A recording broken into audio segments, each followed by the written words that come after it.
Bernardo Barranco conversa con Guzmán Carriquiri Lecor, vicepresidente de la Pontificia Comisión para América Latina. Es doctor en Derecho y Ciencias Sociales por la Universidad de la República en Montevideo, Uruguay. Colaboró con el episcopado de su país como director del Centro Nacional de Medios de Comunicación Social de la Iglesia en el Uruguay. Actualmente y desde hace casi 50 años, trabaja al servicio de la Santa Sede, donde ha sido subsecretario del Consejo Pontificio para los Laicos y desde 2011 es secretario de la Pontificia Comisión para América Latina por nombramiento de Benedicto XVI.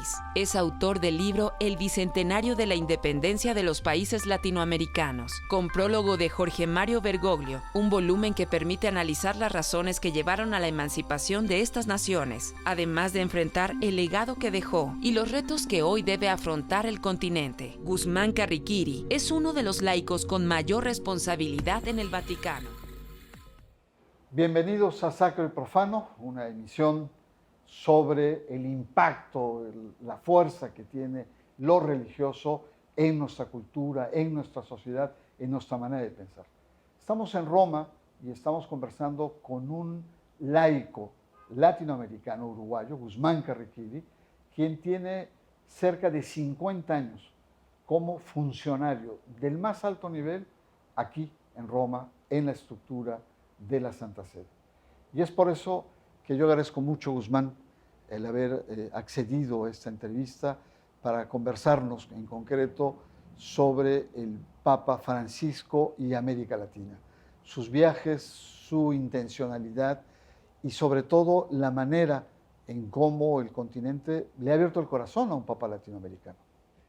Quizás podría decir desde nuestra perspectiva de fe que la providencia de Dios ha colocado a las iglesias, a los pueblos y a las naciones de América Latina en una situación sumamente singular, porque lo que asombra es que no solo los católicos, por más que hayan resistencia de algunos pequeños grupos de integristas muy reaccionarios, sino también mucha gente que consideraba haber cerrado cuentas con la fe y la Iglesia desde hace tiempo, están asombrados por su presencia y sus palabras e incluso atraídos por esta personalidad latinoamericana que ocupa una responsabilidad fundamental en la Iglesia Universal. Yo digo siempre, el Papa Francisco, un porteño y tan porteño, un argentino y tan argentino, un latinoamericano y tan latinoamericano, un jesuita y tan jesuita llamado a ser pastor universal de la Iglesia Católica. Guzmán, tú lo conociste desde antes que fuera papa, yo diría desde antes que fuera cardenal incluso en Buenos Aires. Lo conocí antes de que fuera obispo, desde antes que fuera obispo. Así que él recuerda perfectamente que son 44 años que nos conocimos por primera vez en Roma, en un almuerzo en Roma. Desde entonces he mantenido siempre relaciones periódicas con él en mis visitas a Buenos Aires, en todas sus visitas a Roma, como obispo y después como cardenal. Puedo decir, y esto lo saben periodistas y amigos en la curia romana, que tenía la certeza espiritual de que estaba destinado a la sede de Pedro. Y así lo dije y lo compartí con no pocos amigos días antes que se reuniera el conclave que lo llevaría a esa responsabilidad. ¿Cómo era tu relación, sobre todo intelectual, pastoral, teológica, con Mario Bergoglio? Jorge Mario Bergoglio seguía con suma atención lo que estaba emergiendo como pensamiento y como propuestas pastorales al interior, digamos, del cono sur latinoamericano fundamentalmente. Eso que hoy llamamos teología del pueblo y que tuvo como figuras prominentes al padre Lucio Ojera, al padre Tello, y que hoy mismo el padre Juan Carlos Escanone,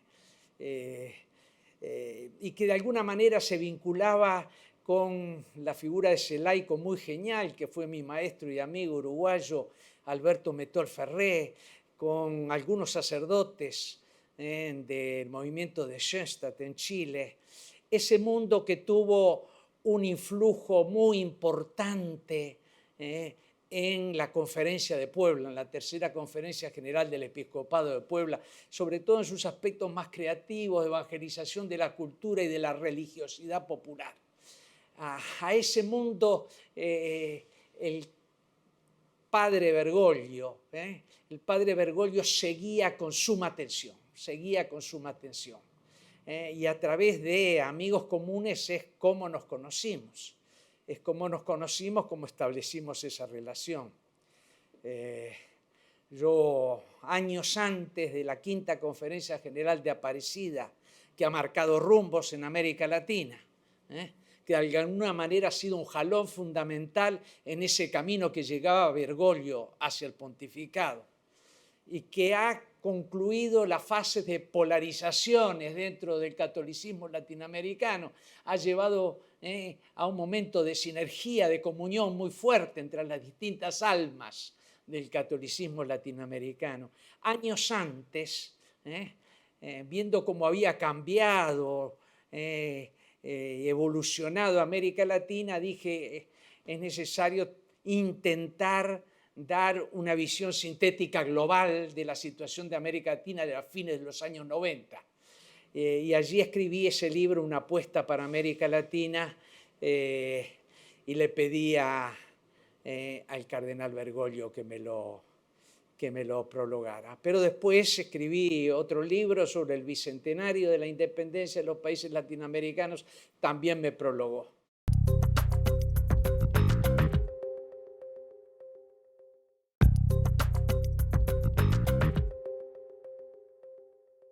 Ciertamente la presencia de Francisco ha venido a, como tú dices, a reconciliar estas polarizaciones que se tenían entre los cristianos de América Latina, pero al mismo tiempo ha permitido como el recobrar conciencia de una cierta pastoralidad que se había aparentemente debilitado. ¿Cuál crees que sean los aportes más importantes que propone el Papa Francisco a la Iglesia en América Latina? Pues el Papa Francisco continuamente está pidiendo a la Iglesia de América Latina lo que él llama una conversión pastoral y misionera. Eso viene de Aparecida, pero es un tema clave de su documento fundamental del pontificado, la exhortación Evangelii Gaudium. El Papa Francisco espera mucho más de la Iglesia latinoamericana. Espera que la Iglesia latinoamericana, en esta situación providencial en la que está colocada, viva de una manera mucho más radical el Evangelio de Jesucristo, y salga al encuentro de la gente, con esa proximidad solidaria, misericordiosa, misionera que el Papa pide, abrazando en la caridad especialmente a todos aquellos sectores más vulnerables, desamparados, que todavía son multitud en nuestras realidades latinoamericanas. El Papa espera más de la Iglesia de América Latina, que todavía parecía, incluso después del grande documento de Aparecida, un poco demasiado recostada sobre el colchón de lo que aún queda en descomposición de las viejas cristiandades. Había que poner una iglesia en movimiento, en salida, en tensión misionera, en expresión de la fantasía de la caridad, con mucho más coraje y valentía para marcar a fuego cuáles son las estructuras y las situaciones que están generando fenómenos espantosos de desigualdad social, de injusticia, de corrupción y de violencia a lo largo y a lo ancho de América Latina. Casi diría que hay una contradicción dolorosa que estamos viviendo.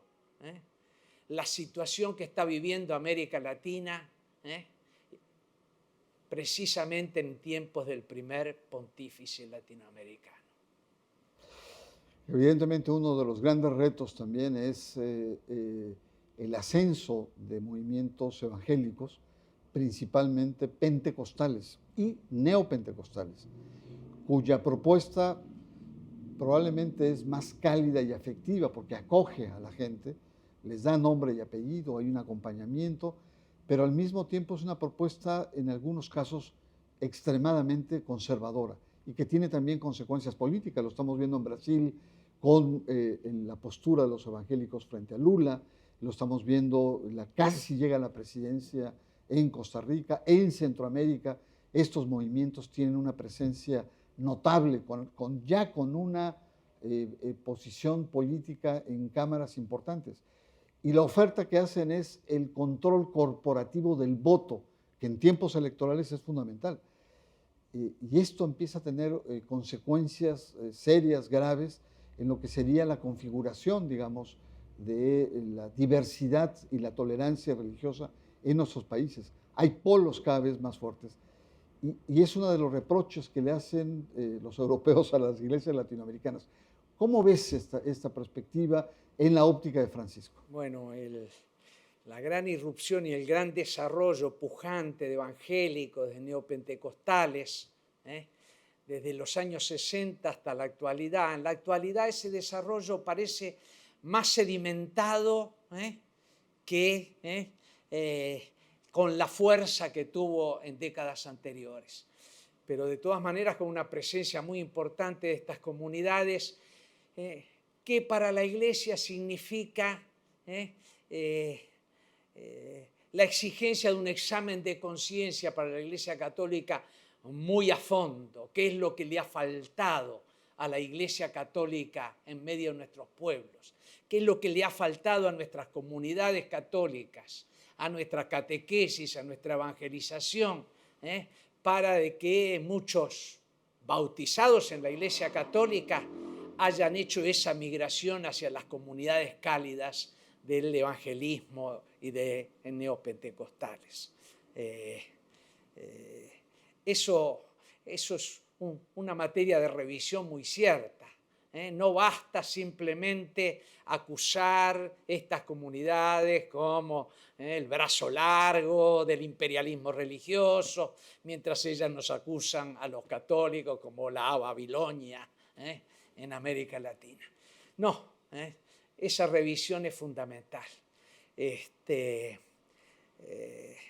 cierto de que desde Aparecida, y la experiencia del arzobispo Bergoglio en Buenos Aires lo demuestra, se han ido creando aquí y allí cauces de diálogo entre las mejores comunidades evangélicas y neopentecostales con comunidades católicas y con pastores católicos.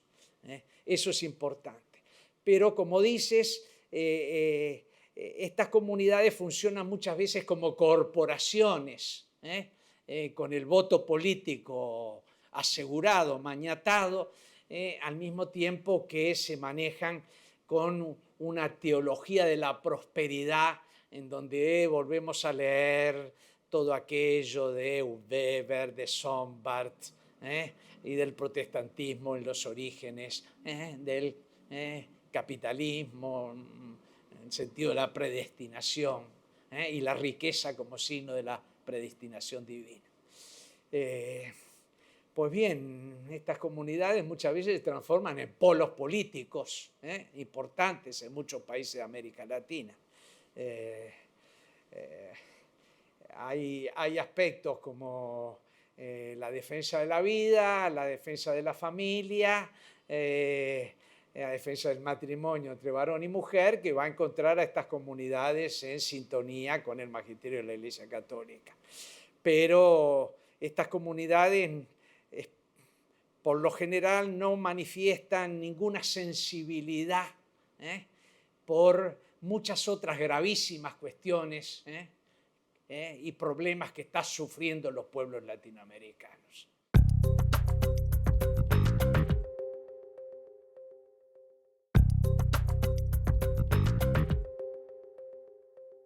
Hace poco en México un obispo, Rangel, en una zona muy azotada por la violencia, la pobreza, la exclusión, en donde es tierra de nadie, son los narcos que manejan todo. Y el obispo tuvo que dialogar con los narcos para dar agua potable a la población, para permitir el libre paso y no seguir los asesinatos por motivos electorales. Este hecho fue un hecho que fue condenado casi por el gobierno mexicano, diciendo que no se negociaba con los narcos, uno, y a nivel electoral reprochaban que el obispo se esté metiendo para proteger la vida de los candidatos, una cosa verdaderamente absurda. El episcopado apoya y se refugia en Francisco. Dice, Francisco es un puente de diálogo, de paz, de búsqueda, y por lo tanto la Iglesia, frente a la conflictividad de América Latina, está llamada a tener una perspectiva de puente, y que está inspirada precisamente en la actuación de Francisco.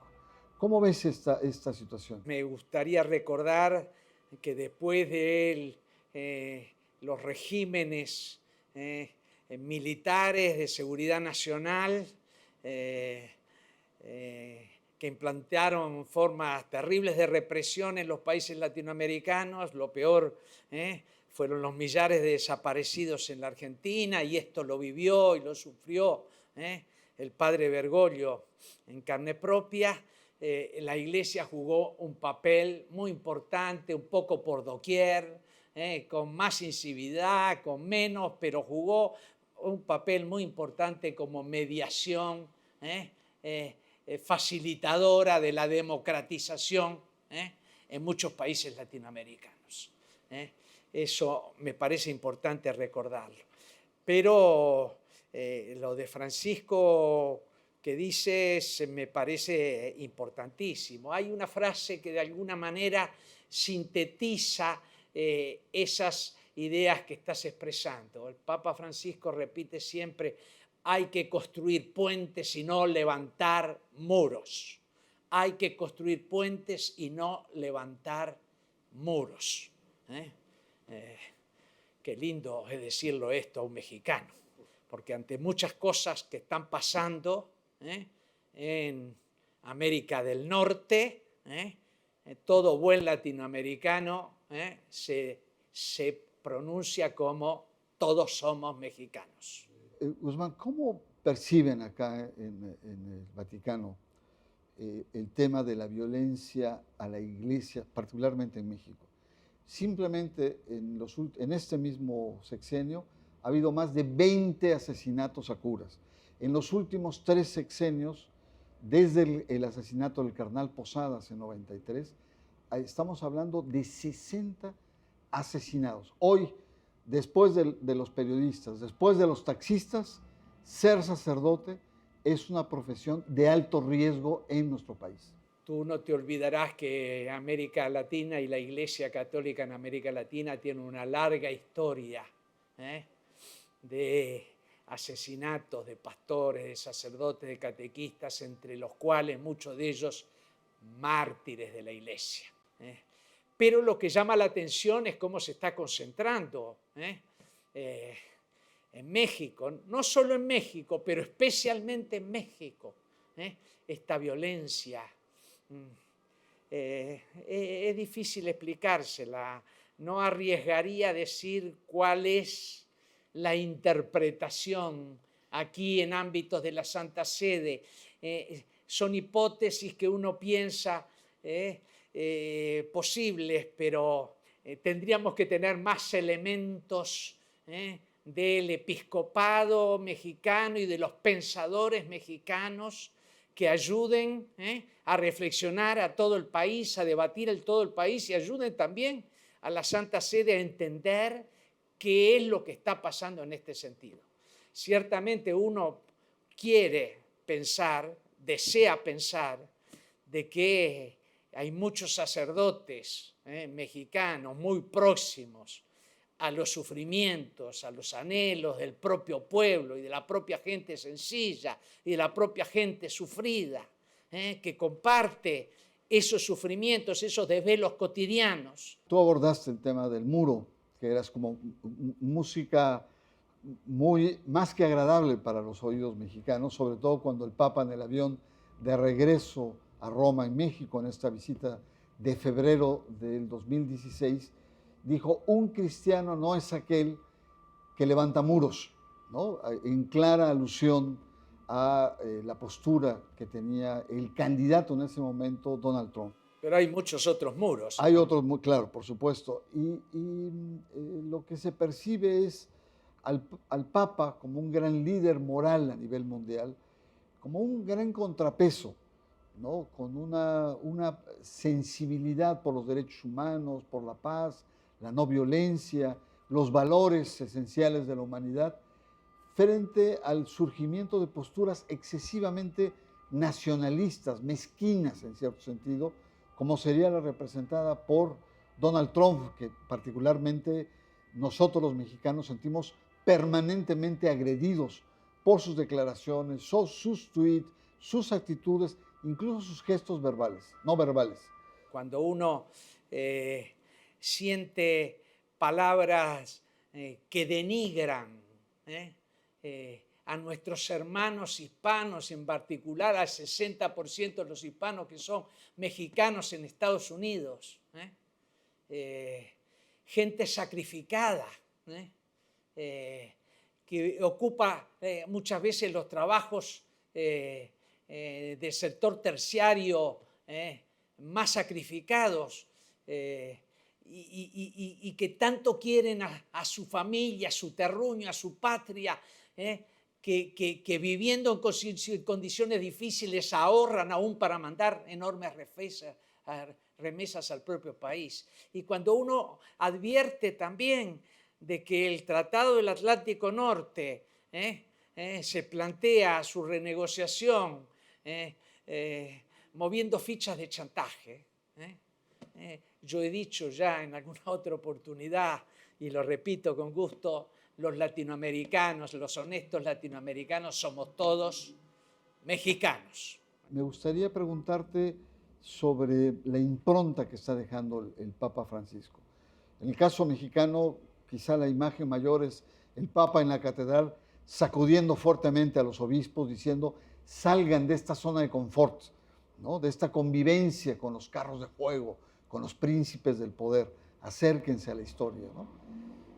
A la historia de los sencillos, de los humildes, y esto fue realmente muy importante. Decía eso, pero decía antes algo más importante, decía: miren a su pueblo con los ojos y el corazón de Nuestra Señora de Guadalupe, que ella sabe lo que los mexicanos llevan en el corazón. Miren con esos ojos y con ese corazón a su propio pueblo, que Nuestra Señora de Guadalupe los va a llevar a tocar las fibras íntimas de su pueblo.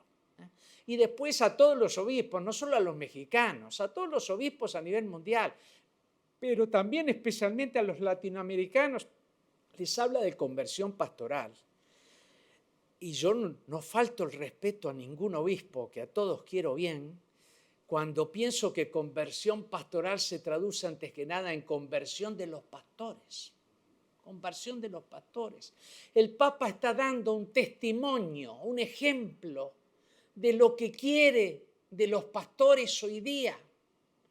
Pastores con olor a ovejas, pastores de proximidad, de cercanía a la gente, a sus anhelos, a sus sufrimientos, pastores misericordiosos, pastores apasionados por el bien común de su propio pueblo, pastores